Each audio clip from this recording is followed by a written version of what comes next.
Isa sa mga gustong-gusto kong gawin ay videohan lahat ng activities ng aking anak na si King Israel. Thank you very much, brother. Mapa-events man yan or regular routine like watching TV, fireworks nung New Year, kain sa labas, practice ng tula, at marami pang iba. Gusto ko kasi na one day, may babalikan kaming mga videos at papanoorin sa pagtanda namin.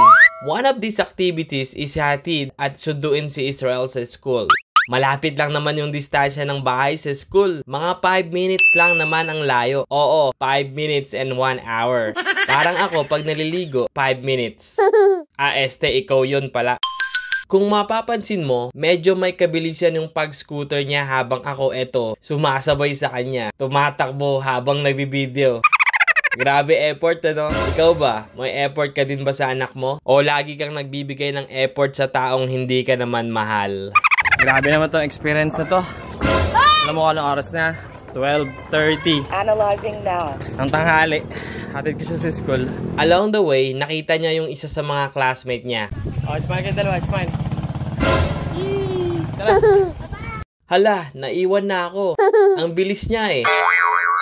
Nakarating na nga kami sa school niya at dito niya ipapark yung broom niya. Nakita niya yung teacher niya last year nung kinder. Pumasok siya sa room nito at nag-bless. Ikaw ba, kung sakaling makita mo yung teacher mo dati, anong gagawin mo? Ako, bibigyan ko ng jacket. Touchdown grade 1 classroom. Habang wala pa si teacher niya, video muna ko konti. Sige, at ako'y uuwi na at matutulog. May pasok pa kasi mamaya. Hanggang sa muli!